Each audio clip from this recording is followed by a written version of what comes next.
नमस्कार. श्री स्वामी समर्थ. दानपेटी. एक हृदयस्पर्शी कथा. प्रत्येकाने नक्की ऐकावी अशी ही आजची कथा. तो त्या दानपेटीत दररोज 5 रुपये टाकायचा. त्याचे ते नियमित देवळात येणे, देवाला नमस्कार करणे आणि दानपेटीत 5 रुपये टाकणे तिथल्या विश्वस्तांच्या ध्यानात आले होते. त्याच्या साध्या कपड्यावरून व सायकलच्या वापरावरून तो निम्नवर्गीय गरीब भक्त आहे हे सहज त्या विश्वासाच्या लक्षात येत होते. कधी कधी तो आपल्या बायकोला व एका मुलीला बरोबर घेऊन यायचा. तेव्हा सुद्धा कापूर बुक्का उदबत्ती न घेता फक्त 5 रुपये तो त्या दानपेटीत टाकायचा. एखाद्या दिवशी नाही आला तर दुसऱ्या दिवशी 10 रुपये पेटीत न चुकता पडायचे. त्याच्या या नित्यक्रमात कधी खंड पडल्याचे तिथल्या पुजाऱ्याने आणि विश्वस्तांनी पाहिलेले नव्हते. त्यामुळे तो आदराचा विषय झालेला होता. अशी 20 वर्षे संपली. महागाई किंवा उत्पन्नातील वाढ याचा त्याने आपल्या दानपेटीतील 5 रुपयात कधीही बदल केला नाही किंवा वाढ केली नाही. आता तर रस्त्यावर लहान मोठे सर्व स्कूटर मोटरसायकल घेऊन दिमाखात येत व ऐटीत निघून जात. मात्र त्याच्या सायकलीवरून येण्या जाण्यात कधी फरक पडला नाही.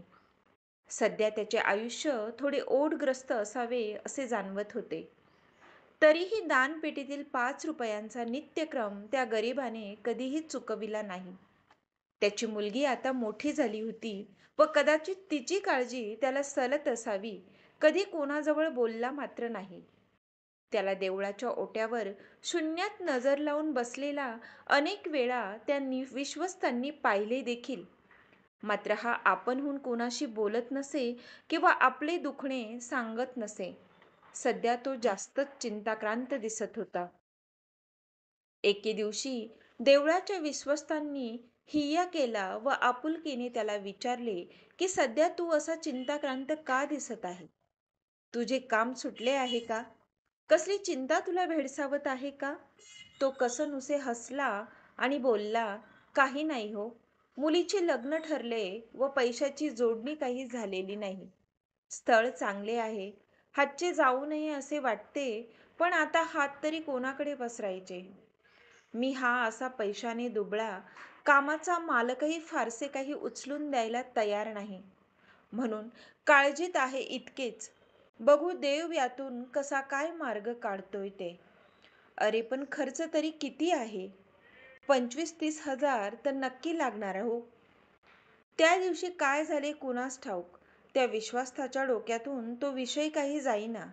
रात्री झोपतानाही त्याचाच विचार. रात्री वरचेवर जाग आल्यामुळे झोप देखील नाही झाली. पहाटे त्याला एक स्वप्न पडले. स्वप्नात 5 रुपयांची नाणी तो मोजत होता.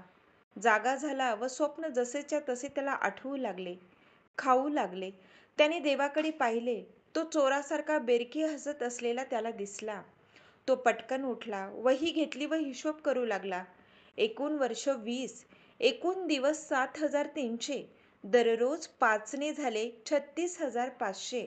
त्याने 36,500ची एक थैली केली व शांतपणे झोपी गेला. झोपेत पुन्हा तेच स्वप्न. तो जागा झाला व आठवू लागला. 5 रुपयांची नाणी आपण मोजत होतो हे स्वच्छपणे त्यास आठवले. दानपेटीतील जमा पैसे आपण एफडीत ठेवतो हेही त्यास आठवले. त्यांनी हिशोब केला. सरासरी जमा रुपये 18,250. वर्षाचे अंदाजे व्याज 2,000. 20 वर्षाचे झाले 40,000.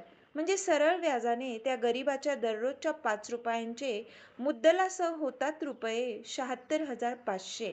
आणि हा चिंताक्रांत आहे गरीब फक्त 25,000साठी. तो विश्वस्त आता निश्चिंत झाला होता.